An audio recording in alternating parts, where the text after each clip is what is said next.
Assalamualaikum warahmatullahi wabarakatuh. Dengan penuh rasa syukur, kami ucapkan selamat datang di channel ini.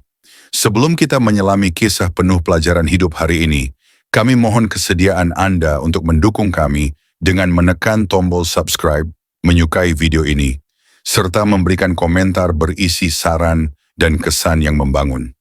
Semoga setiap langkah kita selalu dalam lindungannya.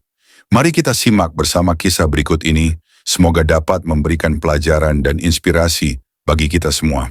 Pak Ustadz adalah sosok yang sangat dihormati di desa itu. Setiap kali dia melangkah masuk ke masjid, orang-orang yang ada di sana akan segera berdiri, memberi hormat dengan penuh takzim. Sifatnya yang tenang, suaranya yang dalam dan memukau, serta ceramah-ceramahnya yang penuh dengan hikmah, membuatnya menjadi panutan bagi hampir semua orang. Bahkan di luar masjid, di pasar dan di jalanan, Pak Ustadz selalu dipandang dengan penuh rasa hormat. Ia adalah simbol kebijaksanaan, ketenangan, dan kedamaian. Semua orang percaya bahwa Pak Ustadz adalah seorang yang sangat dekat dengan Tuhan. Namun di balik semua itu, ada sesuatu yang sangat gelap, yang tak terungkap oleh banyak orang. Ada rahasia yang selama ini disembunyikan, dan itu akan mengubah segalanya. Pada suatu hari saat Pak Ustadz memberikan ceramah di masjid, mata-mata Allah seolah mengamati setiap gerak-geriknya. Di depan jamaah yang begitu banyak, dia berbicara dengan penuh karisma, seolah-olah membawa cahaya yang menuntun orang untuk berada di jalan yang benar. Namun di balik kata-kata manis itu, ada kebohongan besar yang tak terlihat oleh siapapun. Hari itu seperti biasa, beberapa wanita datang untuk mengikuti pengajian. Di antara mereka ada seorang wanita muda bernama Nina. Nina datang dari desa sebelah, ingin belajar lebih banyak tentang agama. Namun di matanya yang polos dan penuh harapan, Pak Ustadz melihat kesempatan. Dia tahu betul bagaimana memanfaatkan kelemahan orang yang datang kepadanya dengan penuh kepercayaan. Ceramah selesai dan seperti biasa, Pak Ustadz mengundang beberapa orang untuk berbicara dengannya secara pribadi, memberi mereka nasihat dan bimbingan. Ketika Nina datang menghampirinya, Pak Ustadz menyambutnya dengan senyum yang penuh kehangatan, seolah menyadari bahwa dia sedang berhadapan dengan seorang wanita muda yang penuh harapan. "Anak muda, kamu datang dengan niat yang baik. Tuhan pasti akan memberkahi kamu," kata Pak Ustadz, sembari menepuk pundak Nina dengan lembut. Nina merasa dihargai. Dia tidak tahu bahwa kalimat itu bukanlah nasihat yang tulus, melainkan sebuah pembuka untuk sesuatu yang jauh lebih gelap. Pak Ustadz mulai bertanya tentang kehidupan pribadi Nina, tentang keluarganya, tentang masa lalunya. Semua pertanyaan itu datang dengan cara yang penuh perhatian, seolah dia peduli pada nasib Nina. Seiring berjalannya waktu, Nina mulai merasa semakin dekat dengan Pak Ustadz. Setiap kali dia datang untuk bimbingan, Pak Ustadz selalu memberi perhatian lebih. Dia merasa diterima dan dipahami. Padahal Pak Ustadz hanya memanfaatkan kedekatannya untuk memenuhi hasrat buruknya. Tanpa sadar, Nina mulai terjebak dalam permainan yang tak pernah dia bayangkan sebelumnya. Namun di luar masjid, angin perubahan mulai berhembus. Ada seorang pria di desa itu yang mulai merasa curiga dengan tingkah laku Pak Ustadz.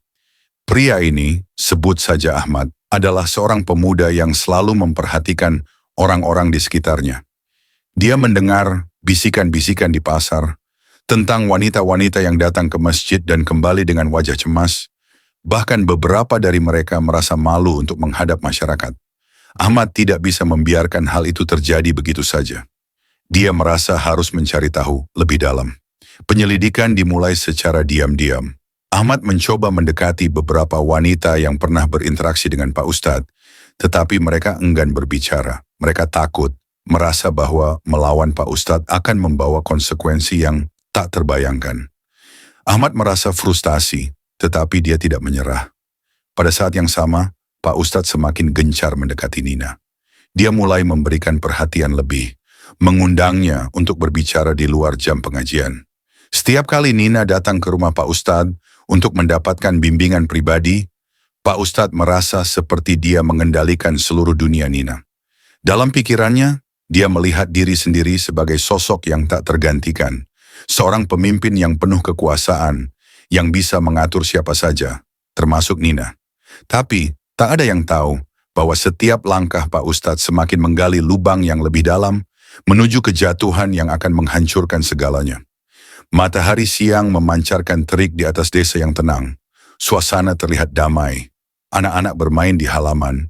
Ibu-ibu menjemur pakaian sambil bercakap tentang harga bahan pokok, dan para lelaki sibuk dengan pekerjaan mereka. Namun di balik ketenangan itu, ada sosok yang menyimpan rahasia hitam, Pak Ustadz. Di hadapan masyarakat, Pak Ustadz tetap tampil seperti biasa. Sopan, berwibawa, dan penuh hikmah. Dia sering terlihat berjalan kaki menuju masjid dengan kitab suci di tangan. Sesekali menyapa warga dengan senyum dan petuah bijak. Tak ada satu pun yang mencurigainya. Bahkan, jika ada isu yang menyebar, orang-orang akan lebih percaya bahwa itu fitnah daripada menerima kenyataan buruk tentang dirinya. Namun di balik dinding rumahnya, kehidupan Pak Ustadz sangat berbeda. Rumah itu tampak sederhana di luar, tapi di dalamnya menyimpan jejak perbuatan yang tak pantas. Di salah satu kamar khusus, terdapat lemari yang penuh dengan catatan, foto-foto, dan ponsel lama yang disembunyikan.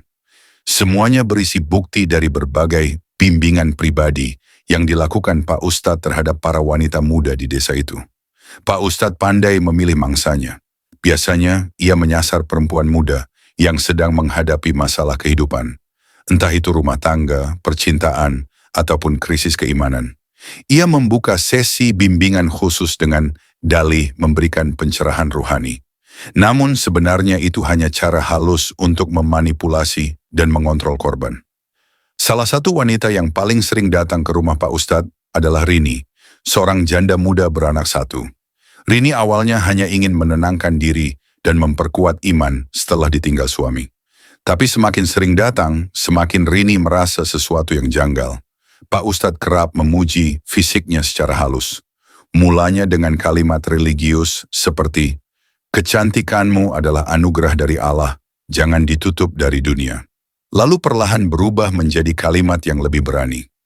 "Kalau aku bukan Ustadz, mungkin aku sudah tak bisa menahan diri melihat kamu seperti ini." Rini merasa risih, tapi ia tak berani melawan. Nama besar Pak Ustadz terlalu suci untuk dilawan. Bahkan, ketika dia mulai menolak untuk datang, Pak Ustadz mengancam akan menyebarkan cerita buruk jika dia berhenti bimbingan. Rini merasa terjebak dalam jerat yang tak bisa dia lepaskan. Sementara itu, Nina pun mulai merasakan perubahan. Sesi bimbingan yang dulu penuh ketenangan, kini berubah menjadi percakapan yang aneh dan sesekali menyentuh hal pribadi yang tidak pantas. Pak Ustadz bahkan pernah menyuruh Nina untuk tidak memakai pakaian yang terlalu tertutup dengan alasan agar lebih mudah membaca aura. Nina yang lugu mulai merasa bingung, tapi setiap kali dia ragu, Pak Ustadz selalu mengalihkan dengan ayat-ayat dan hadits, seolah membenarkan ucapannya dengan dalil agama. Suatu malam, Pak Ustadz duduk di ruang tamunya sambil menatap layar ponsel. Ia membuka salah satu pesan yang dikirim Rini beberapa minggu lalu. Wajahnya menunjukkan ekspresi puas. Ia tak takut akan apapun. Bahkan dia merasa di atas hukum, baik hukum manusia maupun Tuhan. Tapi tanpa dia sadari, seseorang sudah mengamati gerak-geriknya. Ahmad, pemuda yang sejak lama merasa curiga, mulai bergerak lebih serius. Ia mengatur strategi, menaruh perhatian pada siapa saja yang sering keluar masuk rumah Pak Ustadz. Ahmad mulai mencatat, dan yang lebih penting, mulai merekam. Namun malam itu, ketika semua orang tertidur, Pak Ustadz juga tertidur, tapi bukan tidur biasa. Dalam mimpinya, ia berada di sebuah tempat gelap, sunyi, dan dingin. Dari kejauhan terdengar suara tangis dan jeritan wanita yang tak dikenal. Suara itu memanggil-manggil, menyalahkannya, menuntut balasan atas luka yang tak terlihat oleh mata dunia. Pak Ustadz terbangun dengan peluh dingin di dahi. Tapi seperti biasa, ia anggap itu hanya mimpi buruk. Dia tidak tahu bahwa itu adalah peringatan pertama. Keesokan harinya, dia kembali ke masjid, kembali berceramah tentang neraka dan azab bagi orang-orang yang menyalahgunakan kekuasaan. Suaranya lantang, jamaah terkesima. Tapi di baris paling belakang, Ahmad duduk dengan wajah serius, menggenggam ponselnya yang kini sudah menyimpan banyak potongan rekaman percakapan mencurigakan. Ahmad tahu, sebentar lagi topeng itu akan jatuh. Tapi sebelum itu terjadi, dia harus mengungkapkan semuanya dengan cara yang tak bisa dibantah. Pagi itu langit mendung, seakan memberi pertanda akan datangnya badai. Masjid masih sunyi, Hanya terdengar suara sapu yang bergesek dengan lantai oleh takmir masjid yang sedang membersihkan halaman. Sementara di sebuah rumah sederhana di ujung desa, Nina duduk memeluk lutut di sudut kamarnya. Wajahnya pucat, matanya sembab. Tangannya gemetar seolah menyimpan beban besar yang tak bisa diungkapkan dengan kata-kata. Sudah 2 minggu sejak terakhir kali Nina datang ke rumah Pak Ustadz. Ada sesuatu dalam dirinya yang membuatnya takut. Ia merasa semakin hari, bimbingan yang ia terima bukan lagi tentang agama, tapi tentang memenuhi keinginan seseorang yang bersembunyi di balik kata-kata suci. Namun ia takut. Takut jika melawan. Takut jika membuka suara. Pak Ustadz adalah sosok yang sangat dihormati. Tak mungkin orang percaya padanya, seorang gadis muda dari desa sebelah, ketimbang percaya pada Pak Ustadz yang sudah dianggap wali oleh banyak orang. Di saat yang sama, Rini, janda muda yang lebih dulu menjadi korban, tak kalah menderitanya. Setelah mencoba menjauh, hidupnya justru semakin penuh tekanan. Gosip beredar. Tiba-tiba ia dicap sebagai wanita penggoda, bahkan ada yang menuduhnya berniat menjatuhkan Pak Ustadz. Semua itu disebarkan secara halus melalui bisik-bisik dari orang-orang dekat Pak Ustadz. Rini mulai dijauhi warga, tidak diajak mengaji, tidak dilibatkan dalam kegiatan RT. Anak semata wayangnya juga mulai mendapat cemooh dari teman-temannya. Rini terisolasi. Suatu malam, Rini memberanikan diri mengirim pesan kepada Nina. Ia ingin tahu apakah Nina juga mengalami hal yang sama. Lama pesan itu tidak dibalas. Namun akhirnya, dengan penuh keraguan, Nina membalasnya, "Aku takut, Mbak, tapi aku paham apa yang Mbak maksud. Aku juga mulai merasa tidak nyaman." Percakapan itu menjadi awal dari sesuatu yang lebih besar. Rini dan Nina mulai saling membuka cerita. Perlahan, mereka mulai sadar bahwa bukan hanya mereka berdua yang mengalami kejadian itu. Ada beberapa wanita lain, bahkan ada seorang istri orang yang pernah mengalami perlakuan tak pantas, tapi memilih bungkam karena takut rumah tangganya hancur. Di tempat lain, Ahmad yang semakin yakin dengan dugaan buruknya, berhasil mendekati salah satu wanita lain yang dulu pernah menjadi korban. Namanya Tika, seorang remaja berusia 19 tahun yang dulu sempat aktif di remaja masjid. Tika sudah pindah ke kota setelah peristiwa itu. Namun ketika Ahmad menghubunginya dan menceritakan bahwa ada orang lain yang senasib, Tika akhirnya membuka suara. Dengan suara gemetar, Tika berkata, "Aku pikir dulu cuman aku yang ngalamin. Dia ngajarin aku ngaji, tapi lama-lama suka pegang tangan. Terus bilang itu cara dia mentransfer energi positif. Aku nggak ngerti, Mas. Aku cuma takut dosa kalau nolak. Tapi sekarang aku ngerti itu cuma tipuannya." Cerita demi cerita mulai terbuka. Korban-korban mulai saling mendukung. Ahmad mengumpulkan semuanya secara rahasia, mendokumentasikan kesaksian mereka, dan menyimpannya di ponsel dan laptop pribadinya. Ia tahu bahwa kebenaran tidak bisa hanya muncul dari satu suara. Ia butuh banyak suara, banyak bukti, dan kini ia sudah memilikinya. Sementara itu Pak Ustadz masih berjalan di tengah kampung dengan penuh percaya diri. Setiap senyuman warga membuatnya merasa aman. Setiap salam yang diberikan kepadanya memperkuat egonya bahwa semua akan tetap dalam kendalinya. Ia tidak tahu bahwa badai sedang dikumpulkan secara perlahan, dan ketika meledak, itu akan menghancurkan semua yang telah dia bangun. Sore harinya, Nina duduk di teras rumahnya. Ia menatap langit yang mulai gelap. Di tangannya ada selembar kertas. Surat. Surat yang ia tulis sendiri untuk menyatakan apa yang pernah terjadi antara dia dan Pak Ustadz. Ia belum berani menunjukkannya ke siapapun. Tapi menulis itu sudah cukup membuat beban hatinya berkurang. Tiba-tiba ponselnya bergetar. Sebuah pesan dari Ahmad muncul. "Saya tahu kamu takut, tapi kamu tidak sendiri. Banyak yang sudah bicara. Dan semakin banyak yang buka suara, semakin kuat kita. Kamu tidak perlu cerita ke publik. Cukup bantu kami dari balik layar. Ini bukan cuma tentang kamu, ini tentang menyelamatkan orang lain." Nina menatap layar ponselnya lama. Lalu ia mengambil napas panjang dan membalas pesan itu dengan satu kalimat. "Saya siap." Hari itu, suasana desa berbeda dari biasanya. Angin bertiup lebih kencang, langit mendung menggantung sejak pagi, seolah alam pun tahu bahwa sesuatu besar akan terjadi. Di masjid, Pak Ustadz berdiri di mimbar dengan percaya diri. Seperti biasa, ia mengangkat tema besar, dosa, neraka, dan pentingnya menjaga kehormatan. Suaranya tegas, sorot matanya penuh wibawa. Jamaah menyimak dengan penuh khidmat. Tak ada yang tahu bahwa inilah salah satu khutbah terakhirnya. Sementara itu, di sebuah warung kopi kecil di pinggir desa, Ahmad, Nina, Rini, dan satu korban lain, Tika, berkumpul secara rahasia. Di meja kayu yang sudah lapuk, Ahmad membuka laptopnya. Ia menunjukkan rekaman suara, pesan-pesan WA, tangkapan layar, dan testimoni yang direkam dengan wajah disamarkan. Bukti-bukti itu sudah lebih dari cukup untuk menjatuhkan seorang seperti Pak Ustadz kalau disampaikan di waktu dan tempat yang tepat. Namun mereka tahu, kebenaran tidak bisa berdiri sendiri. Butuh strategi, butuh momentum. Dan hari itu, momentum itu datang. Di sore hari, desa mengadakan pengajian akbar. Banyak tokoh agama dari luar desa diundang, termasuk media lokal, yang datang meliput karena Pak Ustadz dikenal luas sebagai tokoh spiritual yang karismatik. Aula desa dipenuhi warga, kursi disusun rapi, spanduk besar bertuliskan menjaga martabat umat tergantung di belakang panggung. Pak Ustadz tampil mengenakan jubah putih dan surban. Di depan kamera dan ratusan mata, ia membuka pengajian dengan bacaan ayat-ayat suci. Semua orang terpana. Tapi di belakang panggung, Ahmad menyerahkan sebuah flash disk kepada salah satu jurnalis muda yang datang meliput. Jurnalis itu sempat ragu, tapi setelah mendengar isi singkatnya melalui earphone, ekspresinya berubah. Ahmad berkata pelan, "Kalau Anda peduli pada kebenaran, putar ini nanti malam.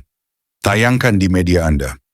Ini bukan soal popularitas, ini soal menyelamatkan perempuan-perempuan lain dari cengkraman iblis bersurban." Beberapa menit kemudian, sesi tanya jawab dimulai. Ahmad berdiri dari kursinya, mengangkat tangan. Semua mata memandangnya. Pak Ustadz mengenalnya, pemuda itu pernah mencoba menggoyahkan citranya, tapi selalu gagal. Dengan suara yang mantap, Ahmad bertanya, "Pak Ustadz, bagaimana hukum seorang ustadz yang menggunakan kedudukannya untuk melecehkan perempuan dengan dalih bimbingan agama?" Sontak ruangan menjadi senyap. Pak Ustadz tersenyum kaku. Pertanyaan itu berat, anak muda. Tapi jika ada orang seperti itu, tentu ia lebih layak dibinasakan daripada orang kafir sekalipun. Tepuk tangan terdengar, tapi Ahmad tak berhenti. Ia membuka ponselnya, menekan tombol dan memutar suara rekaman di speaker mini yang dibawanya. "Jangan bilang siapa-siapa ya, biar kita saja yang tahu. Ini bagian dari ujian iman." Suara itu, jelas suara Pak Ustadz. Di antara jamaah, bisik-bisik langsung menyebar. Beberapa orang saling pandang. Wajah-wajah bingung, terkejut, marah, tak percaya. Lalu Ahmad menunjukkan ponselnya ke layar LCD, menampilkan pesan-pesan yang dikirim Pak Ustadz ke para korban.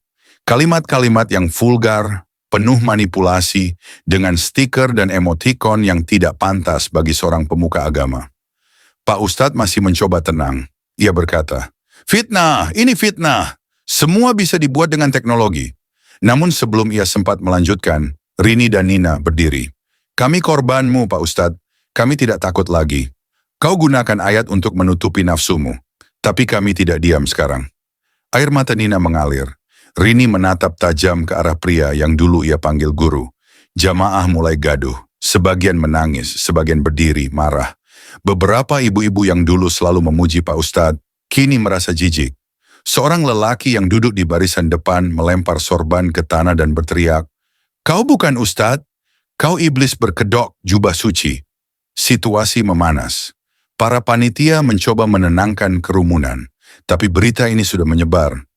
Live streaming dari media lokal masih berjalan. Dalam hitungan menit, wajah Pak Ustadz bersama dengan bukti-bukti kejahatannya viral di media sosial.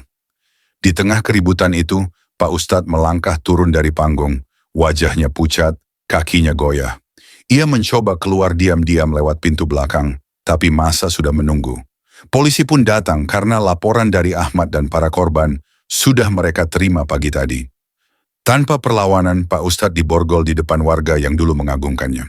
Hari-hari setelah penangkapan, Pak Ustadz tak pernah lagi sama bagi warga desa. Sosok yang selama ini dielu-elukan, kini menjadi aib yang diperbincangkan di setiap sudut. Semua mata yang dulu memandang kagum, kini berubah jadi tatapan jijik dan marah. Di kantor polisi, Pak Ustadz duduk dalam sel, diam tak bicara. Wajahnya muram, tubuhnya lesu, dan matanya kosong seperti kehilangan harapan. Namun, keheningan itu tak lama. Azab mulai menunjukkan wajahnya. Malam pertama di sel, Pak Ustadz bermimpi buruk. Ia berjalan sendirian di sebuah padang pasir hitam pekat. Langit gelap, tak ada bintang, tak ada bulan. Dari kejauhan terdengar jeritan, tangisan, dan bisikan-bisikan yang menggetarkan jiwa. Lalu muncullah wajah-wajah perempuan yang dulu pernah ia sakiti. Mereka menangis, menjerit, dan menunjuk ke arahnya sambil berkata bersamaan, "Dosa! Dosa! Dosa!" Pak Ustadz terbangun dengan nafas tersengal, keringat membasahi tubuhnya. Ia mengira itu hanya mimpi buruk, tapi malam berikutnya mimpi itu datang lagi. Dan lagi, semakin nyata, semakin menakutkan. Tak hanya di alam mimpi, azab mulai merambat ke kehidupan nyata. Di dalam sel, para napi lain mulai tahu siapa dia. Kabar perbuatannya yang menjijikkan menyebar cepat. Seorang napi bertato besar mendekatinya sambil berkata kasar, "Ustadz ya, ngajarin orang masuk surga tapi kelakuan kayak setan." Tanpa peringatan, napi itu meninju wajah Pak Ustadz. Darah mengalir dari hidungnya. Para petugas penjara hanya melihat tanpa bicara. Tak ada simpati untuk orang sepertinya. Setiap malam, suara rintihan Pak Ustadz terdengar dari dalam sel.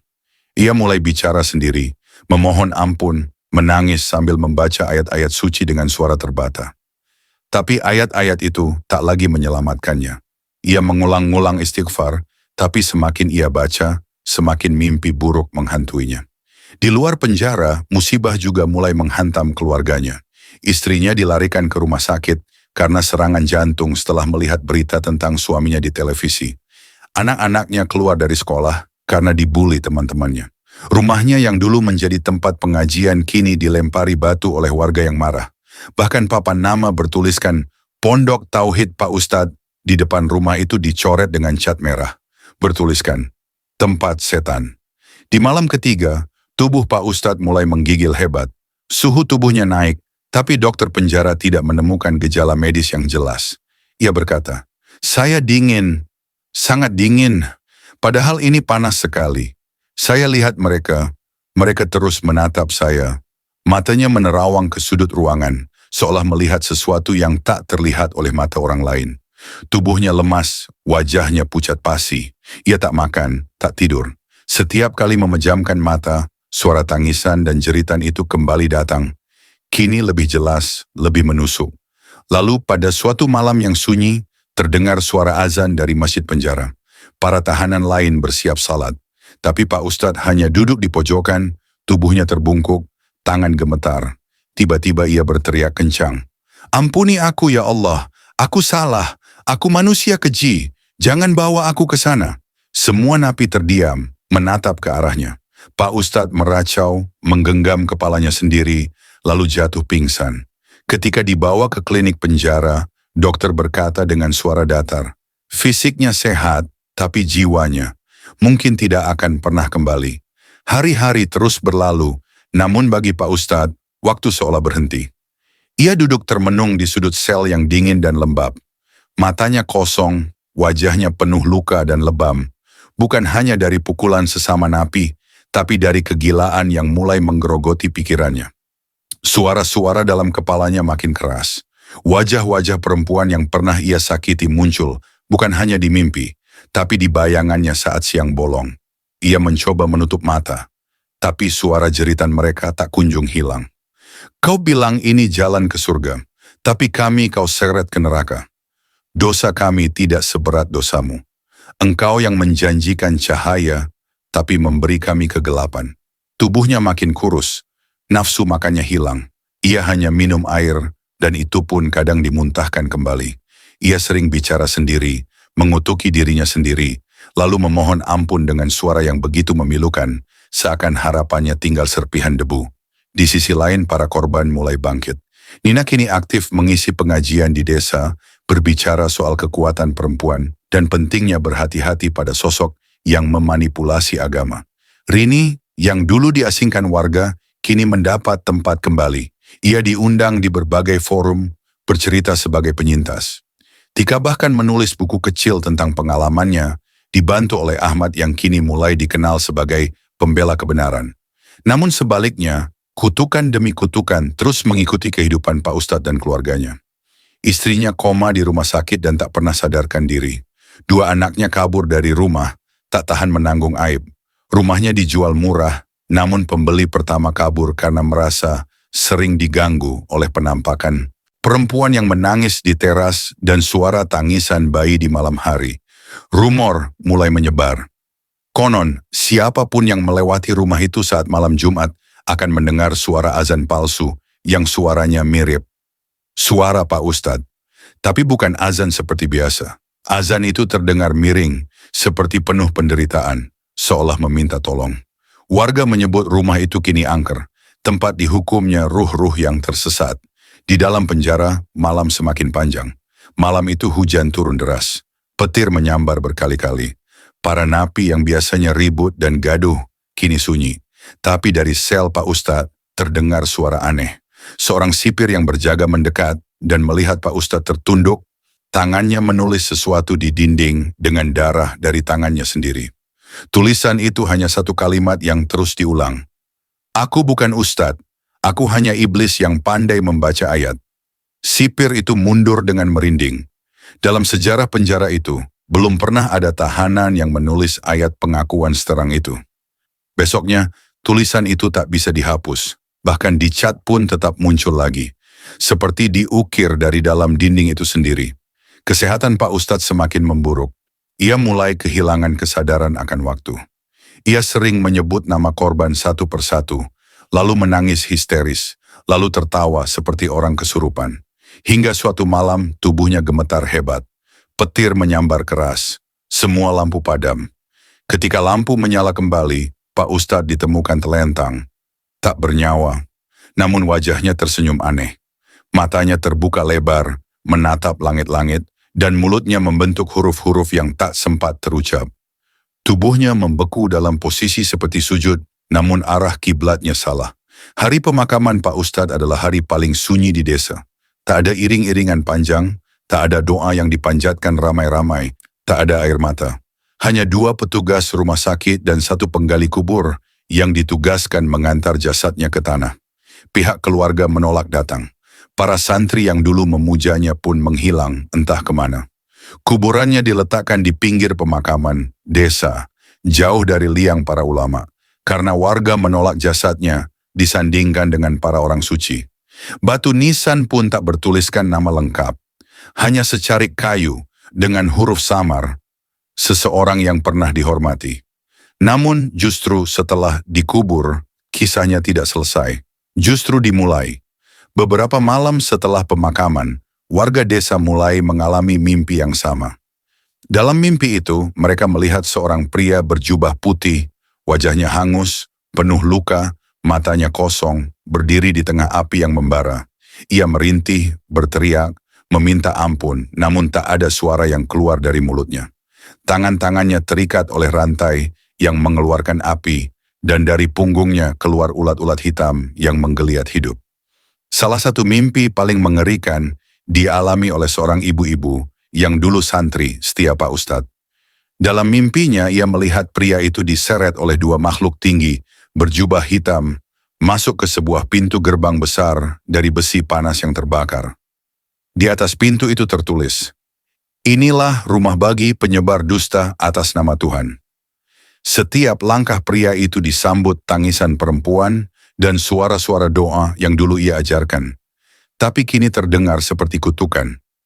Lalu terdengar suara menggema dari langit, suara yang tidak bisa dijelaskan manusia, besar, dalam, mengguncang hati. Engkau ajarkan ayatku, tapi kau permainkan maknanya. Engkau kenakan jubah suci, tapi kau sembunyikan nafsumu di baliknya. Kau berdiri di atas mimbar, tapi hatimu condong pada neraka. Kini, neraka yang menjadi mimbar terakhirmu.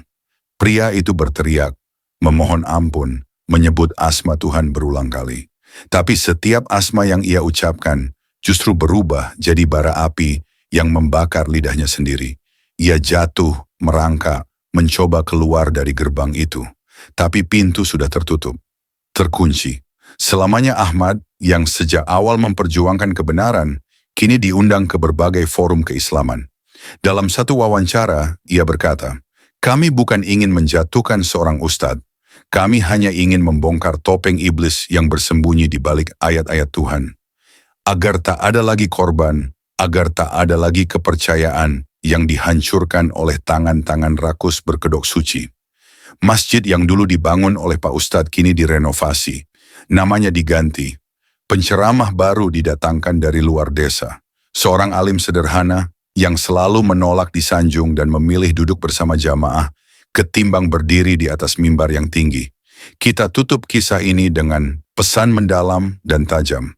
Akhir dari seorang manusia bukan ditentukan oleh seberapa banyak ayat yang ia hafal, tapi seberapa jujur ia mengamalkannya. Tuhan tak pernah tidur, dan ketika keadilan dunia tak mampu menjangkau, pengadilan akhirat akan berbicara dengan murka yang tak bisa dilawan."